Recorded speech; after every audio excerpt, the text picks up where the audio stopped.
لا حول ولا قوة إلا بالله العلي العظيم. أعوذ بالله من الشيطان الرجيم. بسم الله الرحمن الرحيم. الحمد لله الذي يؤمن الخائفين وينجي الصالحين ويرفع المستضعفين ويدع المستكبرين ويهلك ملوكا ويستخلف آخرين. ثم الصلاة والسلام والتحية والإكرام على سيد الأنبياء والمرسلين خاتم النبيين بالقاسم محمد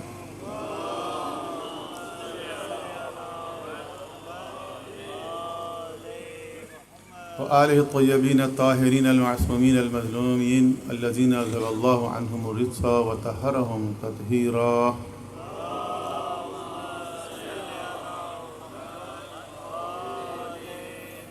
لا سيما بقية الله في الأرضين الذي ببقائه بقية الدنيا وبيمنه رزق الورى وبوجوده ثبتت الأرض والسماء وبه يملأ الله الأرض قسطا وعدلا كما ملئت ظلما وجورا.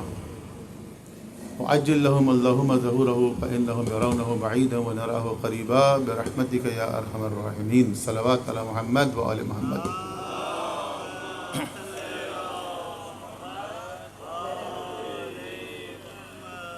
عزیزان محترم، سب سے پہلے تو میں اس انجمن کا شکر گزار ہوں، انجمن سپاہ مہدی، کہ جن کے برادران نے اس عظیم الشان سیمینار کا اہتمام کیا اور مجھے موقع دیا کہ میں آپ کے سامنے کچھ گزارشات پیش کر سکوں. اسٹیج پر بیٹھے ہوئے دونوں علماء کرام سے معذرت کہ ان کی موجودگی میں اپنی زبان کھول رہا ہوں. آج کے اس سیمینار کی کچھ موضوعات بھی ہیں اور ایک موضوع مجھے بھی دیا گیا ہے، اور وہ موضوع ہے بنیادی طور پر انتظار. انتظار کے لفظ سے ہم سب واقف ہیں اور مختلف طرح کے انتظار ہم دنیا میں کرتے رہتے ہیں اپنی زندگی میں. بنیادی موضوع ٹاپک جو ہے وہ ہے انتظار. لفظ انتظار سے ہم اور آپ واقف ہیں اچھی طرح، زندگی میں بہت انتظار کرتے رہتے ہیں، بہت سی چیزوں کا انتظار کرتے ہیں. لیکن شعبان کا جو یہ مہینہ ہے، یہ آپ جانتے ہیں منسوب ہے کئی ولادتوں سے، کہ اس مہینے کا جو آغاز ہے وہ شہزادی زینب سلام اللہ علیہا کی ولادت سے ہوتا ہے.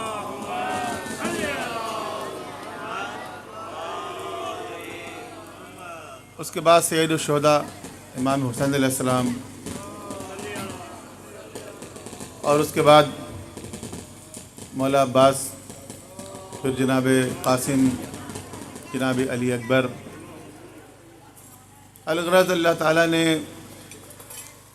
کربلا کے تمام اہم کرداروں کو دنیا میں بھیجنے کے لیے اسی ماہ شعبان کا انتخاب کیا. تو اس شعبان کی خاص فضیلت ہے. اور یہی نہیں بلکہ منتقم کربلا، شہدائے کربلا کا انتقام لینے والے امام زمانہ اجل اللہ فرجہ شریف کی ولادت باسعادت بھی اسی مہینے کی 15 تاریخ کو ہوئی، نیمہ شعبان جس کو ہم کہتے ہیں. لیکن ہم وہ لوگ ہیں کہ جو ایک امام کی ولادت کے قائل ہیں کہ ہمارے زمانے کے امام کی ولادت 15 شعبان المعظم 255 ہجری میں ہو گئی،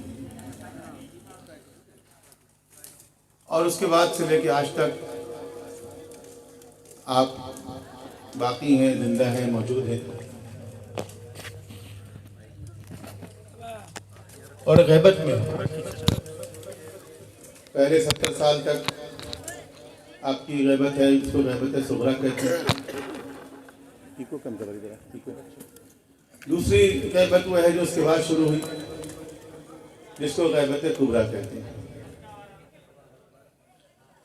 اور اب ہم لوگ انتظار کر رہے ہیں امام کی ظہور کا، کہ جب وہ تشریف لائیں گے اور اس روئے زمین کو عدل و انصاف سے پر کر دیں گے. ایک جملہ ہے، ایک محاورہ ہے جو شیعہ و سنی تمام حدیث کی کتابوں کے اندر آیا ہے، یملأ اللہ الارض قسطا وعدلا کما ملئت ظلما وجورا، کہ وہ اس روئے زمین کو عدل و انصاف سے اس طرح بھر دیں گے، پر کر دیں گے جس طرح یہ ظلم و جور سے بھری ہوگی۔ تو ہم اس امام کا انتظار کر رہے ہیں۔ اچھا، یہ انتظار صرف ہم نہیں کر رہے بلکہ پورا عالم اسلام کر رہا ہے، کیونکہ امام کے حوالے سے حدیثیں صرف ہماری کتابوں میں نہیں ہیں، تمام مسلمانوں کی کتابوں میں حدیث کی جتنی بڑی بڑی کتابیں ہیں سب میں ہیں۔ بعض لوگوں نے کہا کہ بخاری اور مسلم میں نہیں ہیں، حالانکہ ایسا نہیں ہے، بخاری اور مسلم میں بھی حدیث ہے۔ ہاں، اس میں لفظ مہدی نہیں ہے لیکن حدیث موجود ہے۔ ایک حدیث اللہ کے رسول سے بخاری میں آئی ہے، مسلم میں بھی آئی ہے، کہ جس میں آپ نے فرمایا کہ اور اس وقت تمہاری کیا حالت ہوگی کہ جب عیسیٰ ابن مریم تمہارے درمیان ہوں گے اور تمہارا امام تمہارے آگے ہوگا۔ تو یہ حدیث بخاری اور مسلم میں بھی ہے۔ اور جو حدیث کی اور کتابیں ہیں، ترمذی، نسائی، سنن ابی داؤد وغیرہ، ان میں پورا چیپٹر موجود ہے حدیث کا۔ ہر چیپٹر کے اندر کسی میں 10 حدیثیں ہیں، کسی میں 20 حدیثیں ہیں۔ جو اور بڑی کتابیں ہیں سائنس کے اعتبار سے، مسند احمد ابن حنبل، 100 سے اوپر حدیثیں۔ بڑے بڑے علماء اہل سنت نے، محدثین نے تواتر کا دعویٰ کیا ہے۔ تواتر کا مطلب یہ ہے کہ ابن حجر ہیثمی، ابن حجر عسقلانی، وہ کہتے ہیں کہ امام مہدی سے متعلق جو حدیثیں ہیں وہ حدیثیں متواتر ہیں، یعنی اتنی کثرت کے ساتھ ہیں، اتنی زیادہ ہیں، ہر دور میں راویوں کی تعداد اتنی زیادہ ہے کہ اس کے غلط ہونے کا کوئی امکان ہی نہیں ہے۔ حدیث متواتر کا مطلب یہ ہوتا ہے۔ بڑے بڑے علماء اہل سنت نے پوری کتاب لکھی ہے امام، اور آج بھی لکھ رہے ہیں، آج بھی اس دور میں بھی اہل سنت کے بڑے بڑے علماء۔ طاہر القادری صاحب نے کتاب لکھی۔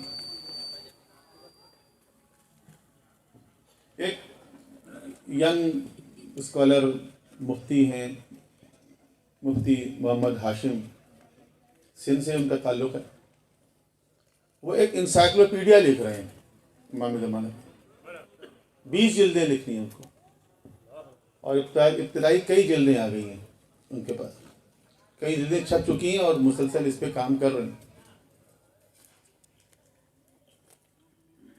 میرے پاس بھی تشریف لائے، وہ مجھے بھی انہوں نے کچھ جلدیں دی جو تیار ہو گئی تھی، تو میں نے ان سے کہا کہ میرے پاس کچھ ریفرنسز ہیں، کچھ حوالے ہیں 40 کے قریب، جن میں یہ ہے کہ بہت سے علماء اہل سنت نے، مورخین نے اور دیگر لوگوں نے امام علیہ السلام کی ولادت کو اپنی کتابوں میں لکھا ہے۔ تو آپ کہیں تو میں آپ سے شیئر کروں، 40 ریفرنسز ہیں جو ان سے کہا میں نے مفتی صاحب سے، تو انہوں نے کہا کہ آپ کے پاس 40 ریفرنسز ہیں، میرے پاس 200 ریفرنسز ہیں، یعنی آپ تو 40 ریفرنس لے کے بیٹھے ہوئے، میرے پاس 200 ریفرنسز ہیں امام کی ولادت کی۔ تو میں نے کہا پری انسائکلوپیڈیا لکھ رہے ہیں، 20 جلدیں لکھیں گے تو اس میں یہ بات لکھیں گے آپ؟ تو کہیں ہاں لکھوں گا، لیکن ابھی نہیں لکھوں گا، کچھ جلدیں اور آ جائیں مارکیٹ میں، پھر ایسا نہ ہو شروع ہوتے ہی رک جائے۔ اور پھر انہوں نے کہا کہ کافی مجھے ڈسکریج کیا جاتا ہے کہ تم اس موضوع پر کیوں کام کر رہے ہو، اور بہت سارے موضوعات ہیں اس میں کام کرو، لیکن وہ یہ کام کر رہے ہیں۔ تو ایسا نہیں ہے کہ امام زمانہ، امام مہدی اجل اللہ فرجہ شریف یہ صرف شیعوں کا موضوع ہے، یہ پورے عالم اسلام کا موضوع ہے، تمام مسلمانوں کی کتابوں میں موجود ہے۔ بس فرق یہ ہے کہ ہم وہ لوگ ہیں جو ایک زندہ حاضر موجود امام کے قائل ہیں. ان کے خیال میں ابھی امام کی ولادت نہیں ہوئی ہے. ٹھیک ہے، یہ اختلاف اپنی جگہ. اچھا، صرف مسلمان ہی نہیں، دنیا کے جتنے مذاہب کے ماننے والے ہیں سب ایک نجات دہندہ کے منتظر ہیں. آپ یہودیوں میں دیکھ لیں، آپ عیسائیوں میں دیکھ لیں، آپ ہندو مذہب میں دیکھ لیں، آپ زرتشت مذہب میں دیکھ لیں، ہر مذہب میں یہ بات ہے کہ آخر زمانے میں ایک ایسا نجات دہندہ آئے گا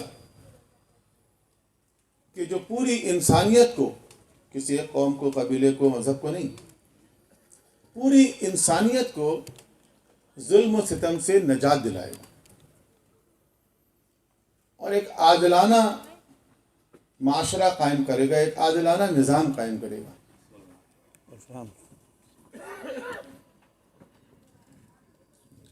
ایک عادلانہ معاشرہ قائم کرے گا، یعنی عدل و انصاف کی حکمرانی ہوگی اور ظلم اور ناانصافی کا خاتمہ ہوگا آخر زمانے میں. تو دیکھیں، مختلف مذہب کے لوگ بھی انتظار کر رہے ہیں، مسلمانوں کے سارے فرقے انتظار کر رہے ہیں. بس فرق یہ ہے کہ ہم وہ لوگ ہیں جو ایک ایسے امام کا انتظار کر رہے ہیں جو حاضر ہیں، موجود ہیں، پردے غیبت میں ہیں. ویسے تو کوئی فرق نہیں پڑتا کسی کا عقیدہ کیا ہے، کسی کا نظریہ کیا ہے، لیکن کیفیت میں فرق پڑتا ہے. تو یہ سمجھتے ہیں امام موجود ہیں، حاضر ہیں ان میں، اور جو سمجھتے ہیں کہ ابھی آئیں گے، ولادت ہوگی، جب بھی آئیں گے تو دیکھ لیں گے. لیکن وہ جو سمجھ رہے ہیں کہ نہیں، موجود ہیں، اسی دنیا میں ہیں، اس میں فرق پڑتا ہے. دیکھیں، ایک انسان ہے، اس کا ایک بیٹا ہے، فرض کریں جوان، اور وہ باہر کہیں ہے، ملک سے باہر، امریکہ میں ہے، یورپ میں ہے، یا مڈل ایسٹ میں ہے، کہیں بھی ہے. اب ایک ہی بیٹا ہے اور وہ باہر ہے. تو جس کا بیٹا باہر ہو، اس کا باپ، اس کی ماں جو ہوتی ہے، اس کو ہر وقت اس کی یاد آتی ہے. رمضان کا مہینہ آئے گا، بیٹا یاد آئے گا، محرم کا مہینہ آئے گا، بیٹا یاد آئے گا، عید آئے گی، بیٹا یاد آئے گا، بقرعید آئے گی، بیٹا یاد آئے گا.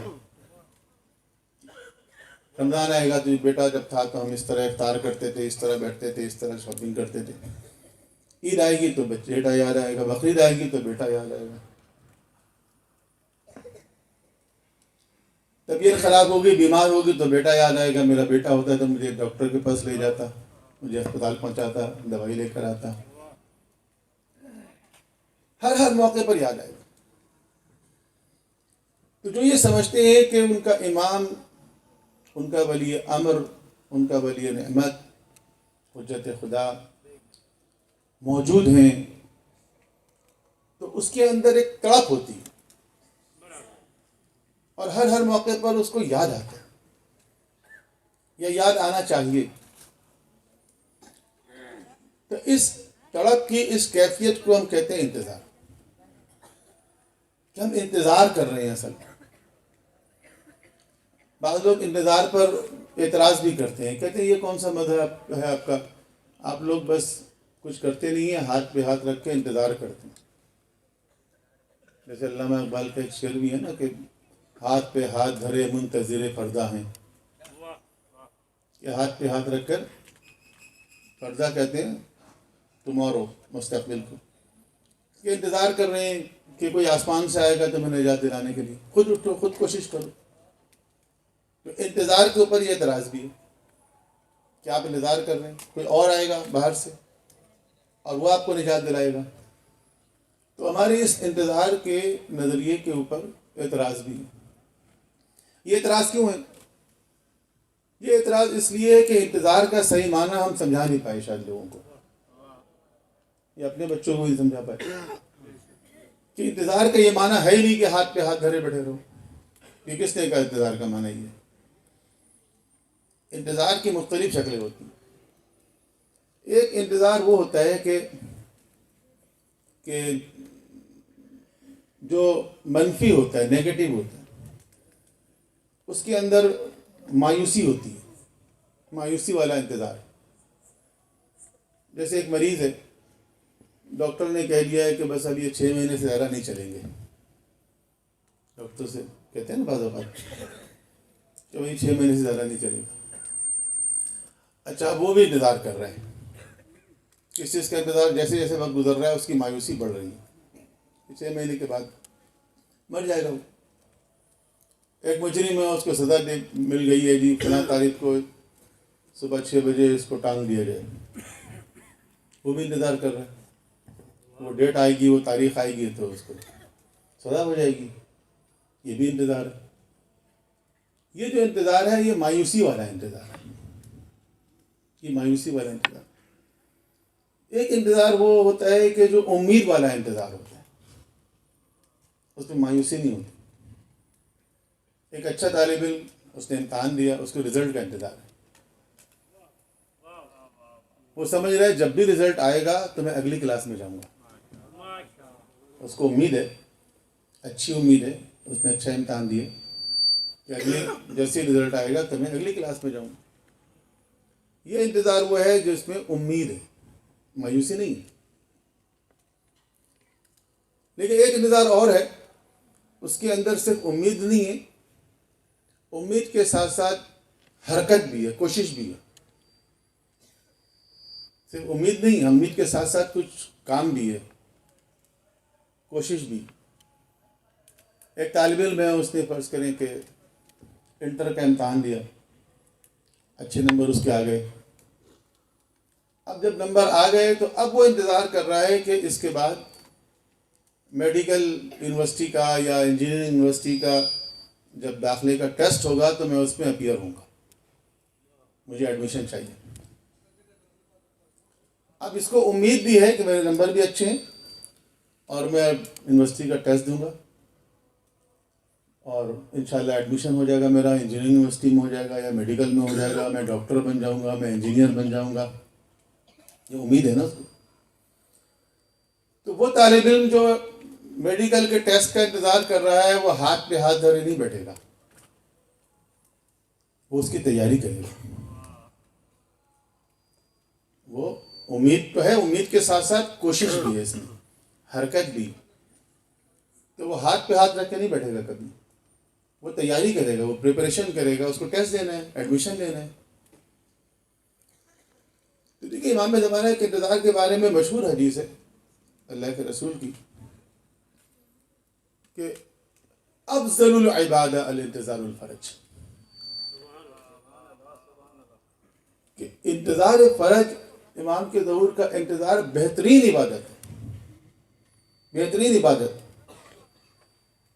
اب بہترین عبادت تو نماز ہے، بہترین عبادت روزے ہیں، بہترین عبادت تلاوت قرآن ہے، بہترین عبادت طواف کعبہ ہے، یہ بہترین عبادت ہے۔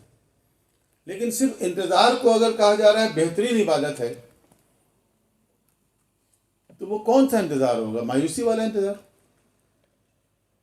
یا امید والا انتظار؟ اور اگر امید والا انتظار ہے تو صرف امید والا انتظار یا امید کے ساتھ حرکت، کوشش اور عمل والا انتظار؟ ایک حدیث ہے امام جعفر صادق علیہ السلام سے،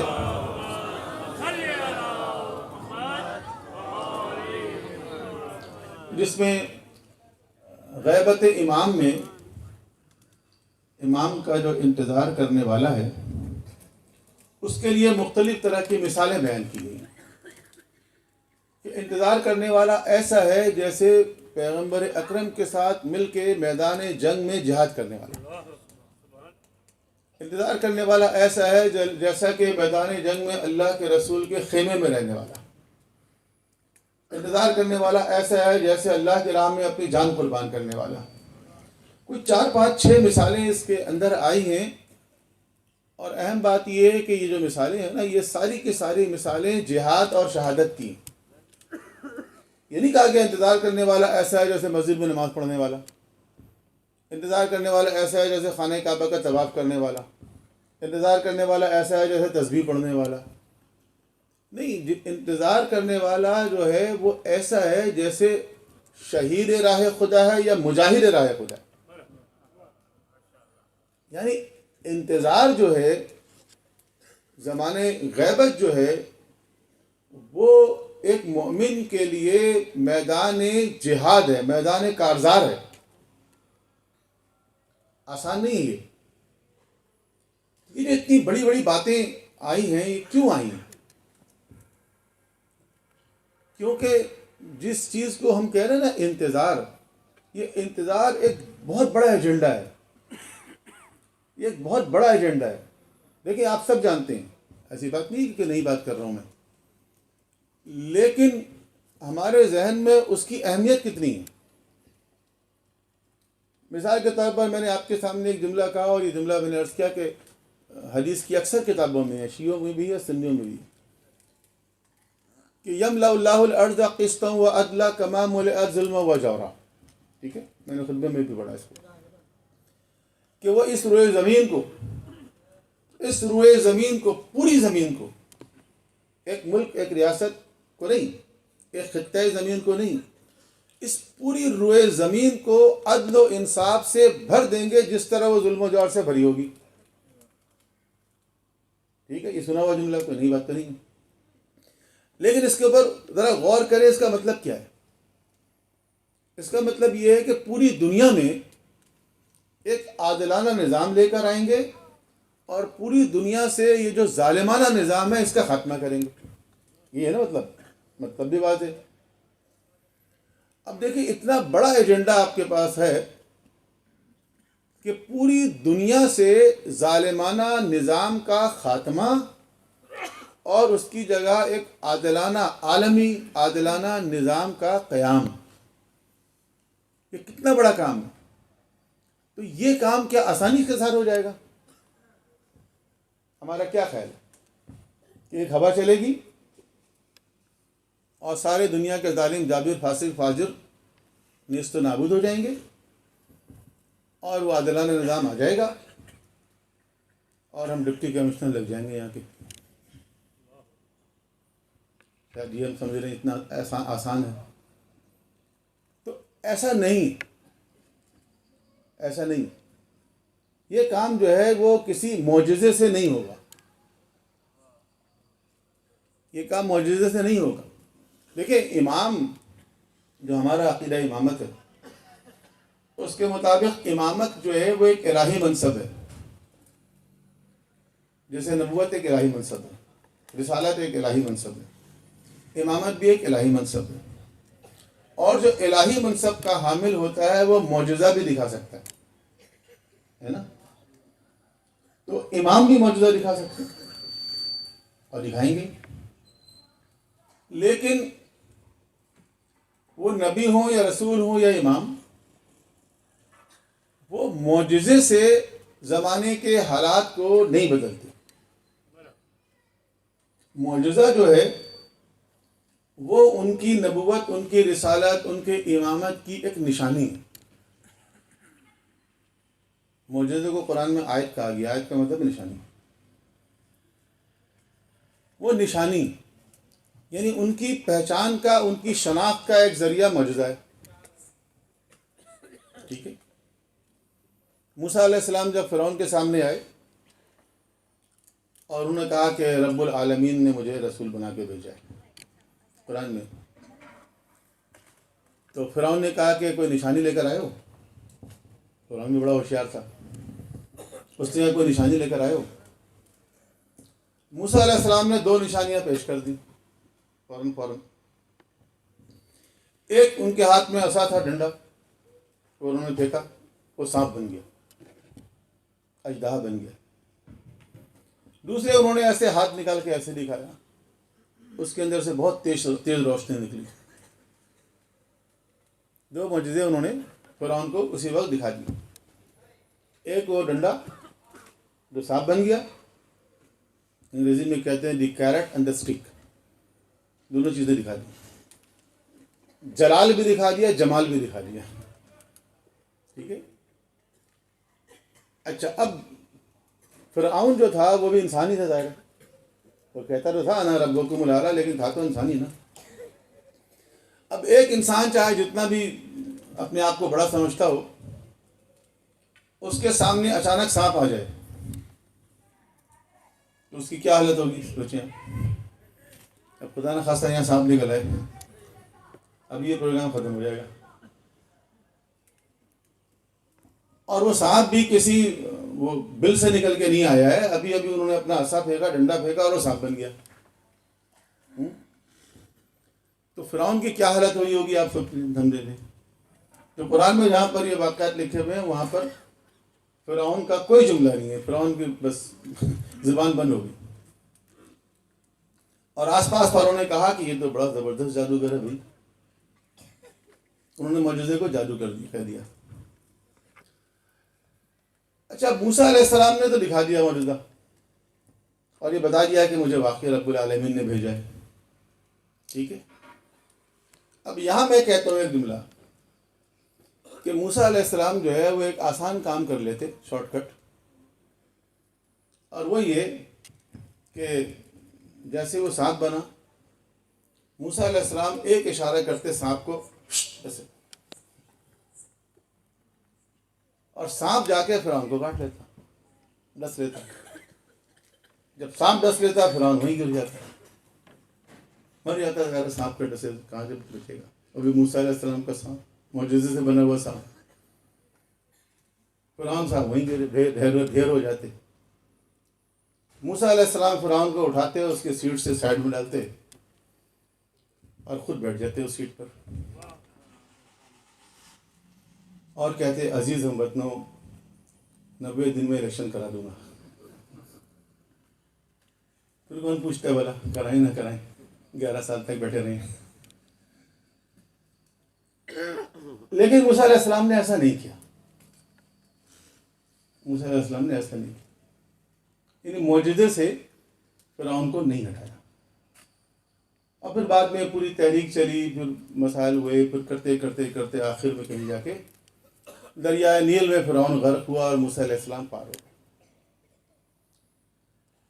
تو بات کیا ہے؟ بات یہ ہے کہ جو معاشرے کے اندر تبدیلی آتی ہے، جو انقلاب آتا ہے، جو ظالمانہ نظام کا خاتمہ ہوتا ہے، ظالموں اور جابروں کا خاتمہ ہوتا ہے، یہ معجزے کے ذریعے نہیں ہوتا۔ معجزہ حقیقت ہے، لیکن یہ ان کی الہی منصب کی نشانی ہے۔ جو تبدیلی آئے گی وہ کیسے آئے گی؟ وہ اس وقت آئے گی کہ جب یہ قوم، یہ امت اس الہی رہبر کا ساتھ دے گی۔ جب اس الہی رہبر کا ساتھ دے گی، قرآن کریم میں بھی یہی ہے، لَقَدْ أَرْسَلْنَا رُسُلَنَا بِالْبَيِّنَاتِ وَأَنزَلْنَا مَعَهُمُ الْكِتَابَ وَالْمِيزَانَ لِيَقُومَ النَّاسُ بِالْقِسْطِ، کہ ہم نے رسولوں کو نشانیوں کے ساتھ بھیجا، ان کے ساتھ کتاب اور میزان کو اتارا۔ میزان یہ ترازو، انبیاء علیہ السلام اپنے ساتھ کوئی ترازو لے کر آئے نہیں، میزان یعنی نظام عدل کو اتارا، ایک عادلانہ نظام دے کے ان کو بھیجا۔ لِيَقُومَ النَّاسُ بِالْقِسْطِ، تاکہ لوگ انصاف کے لیے اٹھ کھڑے ہوں، لوگ اٹھیں، لوگ ساتھ دیں۔ لوگ ساتھ دیں گے تو تبدیلی معاشرے میں آئے گی، لوگ ساتھ دیں گے تو انقلاب آئے گا۔ اگر لوگ ساتھ نہیں دیں گے اگر امت ساتھ نہیں دے گی تو علی علیہ السلام جیسے لیڈر کو بھی 25 سال تک گھر میں بیٹھنا پڑے گا۔ ٹھیک ہے، علی تو علی ہے، غدیر میں اعلان ہو چکا ہے ان کی ولایت کا، لیکن اللہ کے رسول کی رحلت کے بعد امت نے ساتھ نہیں دیا۔ 25 سال بعد امت چل کر آئی تو 25 سال تک آپ کو گھر میں بیٹھنا پڑا، تو امت کا ساتھ دینا ضروری ہے۔ تو انتظار کا مطلب یہ نہیں ہے کہ ہم گھر میں بیٹھے رہیں، تشریف لائیں گے اور خود ہی سب کچھ سے کریں گے اور پھر ہم گھر سے نکلیں گے۔ انتظار کا مطلب یہ ہے کہ وہ تشریف اس وقت لائیں گے جب ہم ان کے آنے کے لیے راہیں ہموار کریں گے، ہم ان کے استقبال کے لیے کوئی تیاری کریں گے۔ دیکھیے یہ پروگرام یہاں پر ہو رہا ہے، ہم لوگ اور آپ لوگ آئے ہیں، ہم تو ٹائم پہ آئے نا، ہم تو تلاوت کی آواز سن کے چلے وہاں سے۔ لیکن کچھ ایسے لوگ ہیں جنہوں نے اس پروگرام کو آرگنائز کرنے کے لیے کئی دن پہلے سے کام شروع کیا، بہت پہلے سے۔ مجھ سے بھی کوئی ایک ہفتے سے پہلے رابطہ کیا انہوں نے، 2 ہفتے پہلے، یعنی 2 ہفتے پہلے سے انہوں نے آئیڈیا بنایا یہ پروگرام اس طرح ہوگا، ایسے اسپیکرز کو بلائیں گے، یہ انتظام کریں گے۔ اگر یہ پہلے والا کام نہ کرتے تو یہ پروگرام ہوتا؟ جب ہم لوگ یہاں پر آ کے بیٹھ جاتے پھر وہ مائک لگاتے، جب ہم لوگ آ کے بیٹھ جاتے پھر کرسیاں لگاتے۔ ایسے ہوتا ہے پروگرام؟ نہیں ہوتا۔ کچھ کام وہ ہوتے ہیں جو پہلے کرنے ہوتے، اگر وہ پہلے والا کام کریں گے تو وہ پروگرام کامیاب ہوگا۔ تو اگر ہم انتظار کر رہے ہیں کہ امام آئیں گے تو وہی سارے کام کریں گے، یا ہم یہ انتظار کر رہے ہیں کہ نہیں وہ آ کے ہمارے حصے کا بھی کام کریں گے۔ بعض اوقات جب حالات ذرا خراب ہوتے ہیں، کلنگ ولنگ ہوتی ہے، ذرا بم کے دھماکے شروع ہو جاتے ہیں، تو ایک دم جو ہے وہ لوگ فریاد کرنا شروع کرتے ہیں، مولا تشریف لے آئیے، حالات خراب ہو گئے ہیں، ظلم و ستم بہت بڑھ گیا ہے، مومنین شہید ہو رہے ہیں، کندھے دب گئے ہمارے، لاشیں اٹھا کر، اس طرح کے کلام بھی پڑھے لوگوں نے۔ کب آؤ گے یہ بتانے کے لیے چلے آؤ، اس طرح کے اشعار۔ وہ ہم یہ کہہ رہے ہیں کہ مولا یہ جو حالات ہو رہے ہیں ان کو ہم سنبھال نہیں پا رہے ہیں، ہماری نالائقی نااہلی ہے، اب آپ تشریف لے آئیے، آپ ہی سنبھالیں اس کو، ہم سے تو نہیں ہو رہا ہے۔ یعنی آپ آ جائیے اور آپ آ کے ہمارے حصے کا کام کیجیے، اپنے حصے کا تو آپ کو کرنا ہی ہے۔ تو میں عرض کروں آپ کی خدمت میں، بچوں کے لیے باتیں کر رہا ہوں میں، طالب علموں کے لیے، کہ امام علیہ السلام اس کام کے لیے کبھی تشریف نہیں لائیں گے۔ آپ پڑھ لیں جتنی روایتیں حدیثیں ہیں، اس کام کے لیے وہ کبھی نہیں آئیں گے کہ وہ ہمارا حصے کا کام کریں۔ وہ تو اس وقت تشریف لائیں گے جب ہم ان کا جو کام ہے اس کے لیے انصار و آوان بننے کے لیے تیار ہوں، جب تشریف لائیں گے۔ تو ہمیں یہ دیکھنا چاہیے کہ ہم کتنے آمادہ اور تیار ہیں۔ ہم جو انتظار کر رہے ہیں، اچھا شکایت کر رہے ہیں بہت سے لوگ، مولا 1000 سال گزر گئے، 1100 سال گزر گئے، 1200 سال ہو رہے ہیں۔ یہ 1200 سال کس کی وجہ سے ہو رہے ہیں؟ امام کی وجہ سے ہو رہے ہیں۔ ایک بچہ ہے، وہ اسکول کے امتحان میں فیل ہو گیا، ہاف ایئرلی میں فیل ہو گیا۔ اس کے پیرنٹس نے، والدین نے ٹیچر سے کہا کہ آپ ایسے کریں، اس کا ایک دفعہ امتحان اور لے لیں۔ تو ٹیچر نے کہا کہ چلو ٹھیک ہے، دوبارہ لے لیتے ہیں اس کا امتحان، اس کو چانس دے دیتے ہیں ایک، اگر یہ پاس ہو جائے تو۔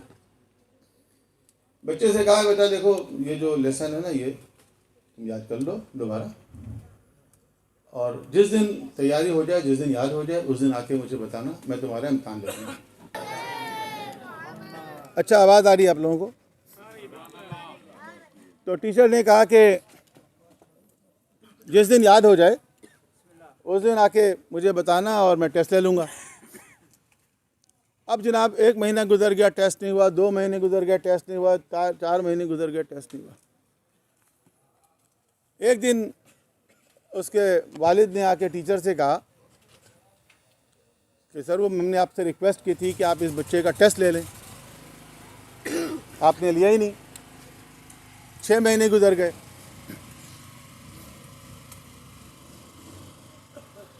تو ہیلو اللہم صلی علی محمد وعلی محمد۔ والد نے ٹیچر سے کہا کہ سر جی 6 مہینے ہو گئے، آپ نے ٹیسٹ ہی نہیں لیا اب تک، 6 مہینے گزر گئے۔ تو ٹیچر نے کہا کہ یہ جو آپ مجھ سے کہہ رہے ہیں 6 مہینے گزر گئے، یہ تو آپ اس بچے سے پوچھیں نا 6 مہینے کیوں گزر گئے۔ میں نے کیا کہا تھا؟ میں نے کہا تھا نا جس دن یاد ہو جائے مجھے آ کے بتانا، میں ٹیسٹ لے لوں گا، کہا تھا نہیں؟ ہاں سر کہا تھا۔ تو پھر تم نے یاد کیا؟ نہیں یاد تو نہیں کیا۔ تو پھر مجھے کیوں کہہ رہے ہیں 6 مہینے گزر گئے؟ اس سے پوچھے 6 مہینے کیوں گزر گئے؟ تو ہم امام سے کیا کہیں کہ مولا 1100 سال گزر گئے، امام کہیں گے تم بتاؤ نا 1100 سال کیوں گزر گئے؟ یعنی 1100 سال گزر گئے، تمہاری تیاری پوری نہیں ہوئی آج تک۔ تو انتظار جو ہے وہ اس کیفیت کا نام ہے، انتظار صرف گھر میں بیٹھنے کا نام نہیں، صرف اللہم عجل ولیک الفرج یہ کہنے سے نہیں۔ جہاں پر یہ کہا جاتا ہے اللہم عجل ولیک الفرج، اس کے آگے ہے وَجَعَلْنَا مِنْ أَعْوَانِهِ وَأَنْصَارِهِ، کہ ہمیں ان کے اعوان و انصار میں سے قرار دے۔ اور یہی نہیں، اعوان و انصار میں سے قرار دے، اعوان و انصار تو ضروری ہیں، اس کے بغیر تو نہیں ہوگا ضرور۔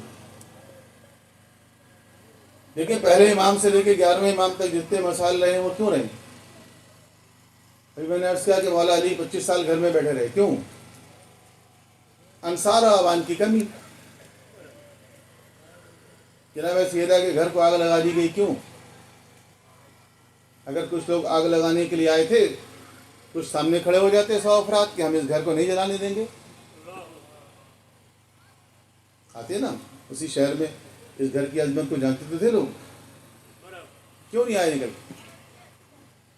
امام حسن علیہ السلام کے ساتھ دینے والے کتنے لوگ، کربلا میں آنے والے کتنے تھے؟ اس کے بعد معصومین علیہ السلام کو کیوں قید میں ڈال دیا گیا، کیوں زہر دے دیا گیا، کیوں قتل کر دیا گیا؟ کیوں 14 سال تک امام حسین قاسم علیہ السلام قید میں رہے؟ شیعہ نہیں تھے کیا اس دور میں؟ کتنے شیعہ تھے بغداد میں؟ بنو عباس کی حکومت آ نہیں سکتی تھی اگر شیعہ ساتھ نہ رہتے۔ خراسان کے شیعہ، بغداد کے شیعہ، کوفے کے شیعہ بنو عباس کی حکومت کو لے کر آ گئے۔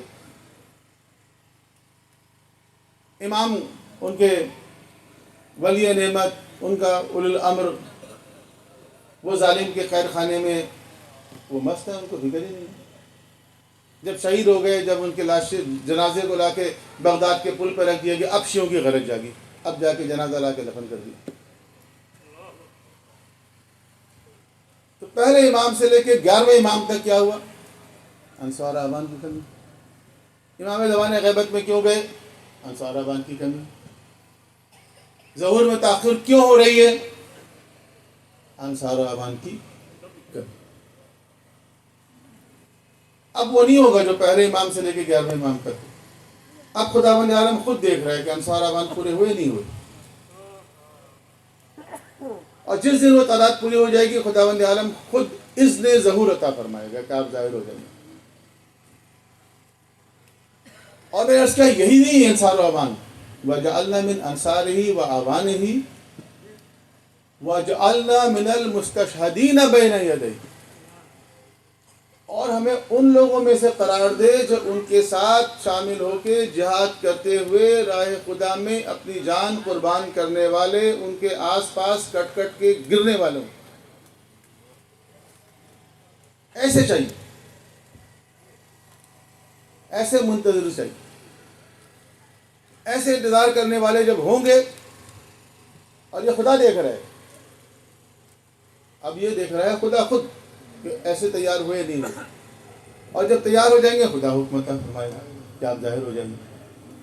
تو امام کا ظہور کسی اور چیز سے مشروط نہیں ہے۔ زیادہ جو علائم ظہور ہے، علامات ظہور ہے، ان کے چکروں میں زیادہ نہ پڑے ہوئے، غلط بحث ہے۔ امام کا ظہور اگر کسی چیز سے مشروط ہے تو وہ حکم خدا ہے، حکم خدا ہوگا، اذن الہی ہوگا، امام ظاہر ہو جائیں گے۔ تو حقیقی منتظر وہ ہے کہ جو زمانے غیبت میں اپنی ذمہ داریاں پوری کر رہا ہو۔ ہم ایسا وظیفہ تلاش کرنے کی کوشش کرتے ہیں جیسے امام کی زیارت ہو جائے، امام سے ملاقات ہو جائے، خواب میں زیارت ہو جائے، ایک سپاہی جو سرحد میں کھڑا ہوا ہے، اس کی کبھی آرمی چیف سے ملاقات ہوتی ہے؟ یہ ضروری نہیں ہے کہ اس کی آرمی چیف سے ملاقات ہو.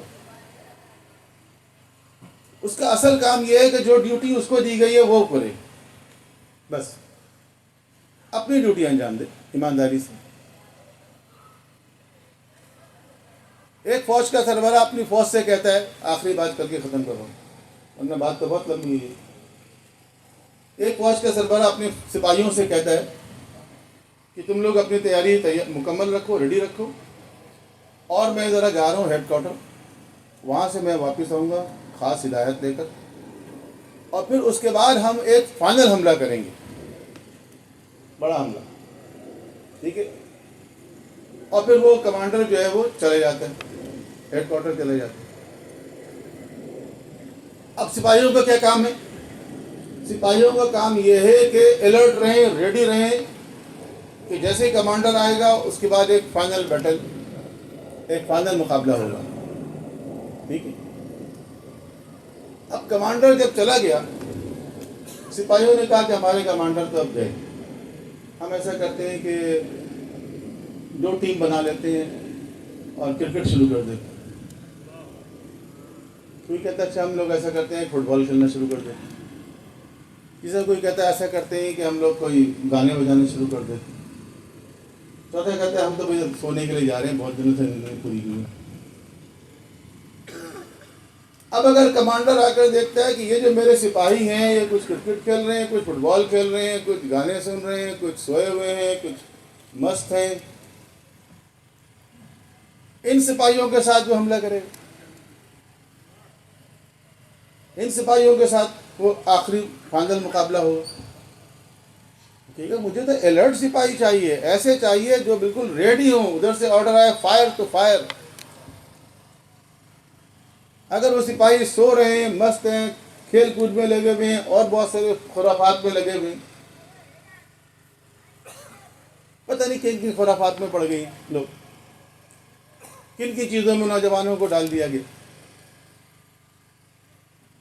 میں نے کسی سے کہا اگر کوئی چرس پیتا ہو فرض کرو تو پولیس میں بھرتی ہو سکتا ہے؟ وہ پولیس میں بھرتی ہونے کے لیے بھی کچھ ریکوائرمنٹ ہوتی ہے نا، ریس ویس کرواتی ہے.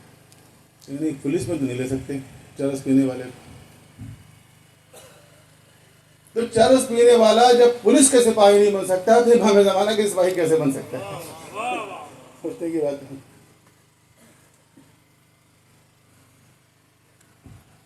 تو دیکھیں ہماری پرائرٹی کیا ہے، ہم کیسے منتظر ہیں. بس میں ختم کرتا ہوں. میں نے کہا نا کہ باتیں بہت ہیں لیکن روک دیتے ہیں اس کو. کہ ہمیں سمجھنا ہوگا کہ زمانے غیبت میں ہم کس طرح ایک اچھے منتظر امام بن سکتے ہیں. ہماری ذمہ داریاں، ہماری ڈیوٹی کیا ہے. بہت شکریہ. صلوات پڑھیں تو محمد